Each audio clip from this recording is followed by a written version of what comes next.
Click. That was the sound of a padlock snapping shut on my own gate. Gravel crunched under boots as hired guards walked away, leaving me caged like a prisoner. Diesel exhaust hung in the mountain air. What they didn't know. The only bridge out of here belonged to me. My name's Ezra Blackwood, a 58-year-old widower who thought he'd already faced life's worst. My wife, Margaret, passed after 40 years of marriage, leaving me hollow. To heal, I left our Denver home and moved into my grandfather's old cabin tucked high in the Pine Ridge Mountains. This wasn't some vacation cabin. It was a hand-built log home, carved from the sweat of 3 generations. My grandfather had raised cattle here. My father had fought county men over water rights here. And now it was mine, 40 acres of pine, stone, and history. The community surrounding me was small, 4 to 7 houses scattered on the mountainside. Most were weekend retreats for wealthy folks who played lumberjack in designer flannel. A handful of us lived here full-time, quietly, without much fuss. For decades, we had a simple, informal HOA that handled snow plowing. Nothing fancy. But that all changed when Victoria Thornfield moved in. She swept into Pine Ridge with a lawyer husband, a spoiled son, and the kind of ambition that made rattlesnakes look lazy. Within 6 months, she'd muscled her way into HOA president, armed with one philosophy: elevating community standards. Translation: running off anyone who didn't fit her perfect suburban fantasy. And to her, nothing was more offensive than my grandfather's cabin. Her first visit was unforgettable. The sharp click of her designer heels echoed on my porch one fall afternoon. She wore a cream-colored pantsuit, leather portfolio in hand, with her smirking son Bradley trailing behind like a shadow. "Mr. Blackwood," she said curtly, "I'm here about your property compliance issues." Compliance issues? I looked around at the cabin that had stood proudly for 80 years, at the workshop that had repaired tractors, at the gardens that had fed my family since the 1940s. Victoria flipped open her folder like a prosecutor. "Your cabin needs fresh paint. That workshop is an eyesore. And frankly, your gardens, inappropriate for a community of this caliber. This aesthetic drags down property values." Her words felt like knives. My grandfather's rocking chair creaked on the porch behind me, as if warning me not to lose my temper. I swallowed hard. "This cabin has been in my family for generations," I said. "My grandfather built it with his hands. My father raised me here. And you want me to change it because it doesn't match your suburban fantasies." Her smile was sharp as broken glass. "We all have attachments, Mr. Blackwood. But progress requires sacrifice. I'm sure you understand." "I understand perfectly," I said. "The answer is no." She snapped her portfolio shut. Bradley chuckled behind her. "We'll see about that." That was the day Victoria declared war. 2 weeks later, a letter arrived. I needed new permits for unpermitted structures. A county inspector, barely out of college, apologizing the whole time, told me every building needed updated permits.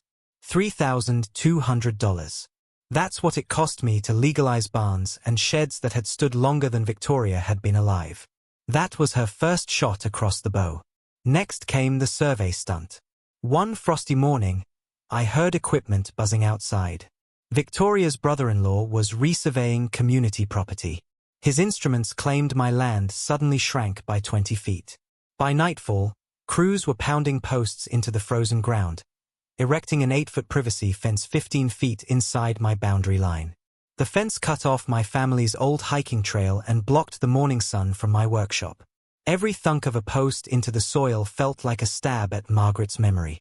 Neighbors noticed but stayed quiet, too scared of Victoria's wrath. Only Mrs. Holloway, an elderly widow, brought me coffee and whispered, "That fence is clearly on your land. We're with you, honey." Then she hurried away, afraid of being seen. But I didn't roll over. I called Jefferson County's top surveyor, Tom Becker, who proved Victoria's fence was illegally on my property. And that's when I remembered something my father used to say: infrastructure has memory. The past lives in paper. That night, I rummaged through my grandfather's dusty file boxes.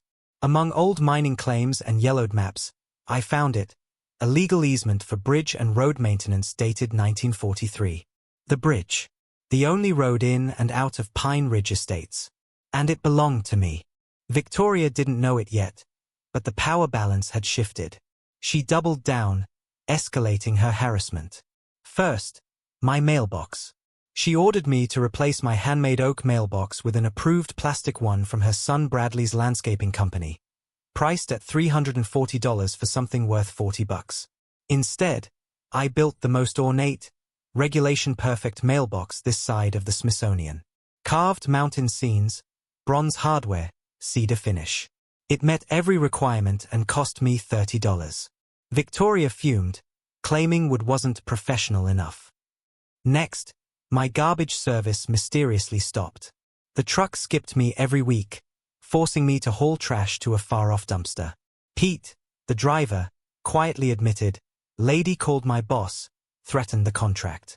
Sorry, man." Then came the firewood complaint. An inspector arrived, citing me for a fire hazard. After looking at my perfectly stacked woodpile, he shook his head. "This is the cleanest I've seen. Someone's using my office as a revenge tool." But Victoria overplayed her hand at Murphy's Diner. She loudly accused me of destroying property values. Unfortunately for her, a property rights attorney named Sarah Chen overheard every word. She approached me later. "Mr. Blackwood, I think you're being harassed. Want to talk legal strategy?" I smiled. Finally, an ally. Together, Sarah and I began documenting everything. Phone calls, fines, photos. Colorado is a one-party consent state, so every HOA meeting, every threat, every petty scheme, recorded. And all the while, I kept quiet about the bridge. Because when you own the only road out, patience is the sharpest weapon. Victoria called an emergency HOA meeting, intent on bleeding me dry with escalating fines. The community center buzzed under fluorescent lights as neighbors whispered, afraid to speak. "Mr. Blackwood has been trespassing on community property," Victoria announced, voice dripping with false authority. "He must pay monthly penalties until compliant." I stood slowly, my hands trembling not with fear but with controlled fury. "You want to talk about property lines?" I said, laying down Becca's independent survey showing her fence 15 feet onto my land. Laughter rippled through the room. Victoria's face reddened. "Impossible." "What's impossible is how your brother-in-law got his surveying license," I shot back. Gasps, chuckles. Even old Mr. Jenkins muttered, "She's gone too far." But I wasn't finished. I looked directly at Victoria. "By the way, you might want to check who owns that bridge you drove over to get here tonight." The room went silent. Her smug expression faltered. For the first time, doubt flickered across her face. And I smiled, because I knew the war was about to end. Within days, the house of cards collapsed. Sarah uncovered 15 years of embezzlement, $2.7 million siphoned from county bridge funds into Victoria's shell company. Neighbors erupted. The Garcias brought receipts for bogus road repairs. Mrs. Patterson's daughter produced fake invoices for lighting upgrades. Everyone had a story. Victoria's empire cracked like ice under spring thaw. The final community meeting was more public trial than gathering. Cameras flashed as residents demanded answers. Victoria tried to spin lies about dangerous elements threatening Pine Ridge. That's when I stepped forward, holding my grandfather's original deed. "This," I said, holding the yellowed paper high, "is proof the Blackwood family owns the bridge. For 81 years. Every dime of maintenance money she stole belonged to me." The projector lit up with Sarah's financial flowcharts, exposing every scam. Inflated contracts, kickbacks, phantom repairs. Sheriff Martinez said, stepping forward with handcuffs. "You have the right to remain silent." Click. The sound of justice snapping shut on her wrists. Applause thundered. Victoria's reign was over. Victoria pleaded guilty to fraud, embezzlement, and bribery. 3 years in prison. Millions owed in restitution. Her mansion foreclosed, later turned into Pine Ridge's first public park. The community thrived. A new HOA board, built on transparency, completed projects for a fraction of Victoria's inflated prices. Property values soared. And the bridge? I sold it to the community for fair market value, $50,000. Every penny went into a scholarship fund for local kids. Neighbors who once stayed silent now worked side by side, fixing the bridge, painting fences, building a playground where Victoria's roses once stood. Me? I found something I thought I'd lost when Margaret passed. Purpose. One quiet evening, I sat on my porch as children's laughter echoed from the new park. I whispered to the mountain wind, "What do you think, Margaret?" The wind carried back the sound of life, resilience, and a bridge that finally connected more than just land. Because sometimes justice doesn't arrive in courtrooms or fancy suits.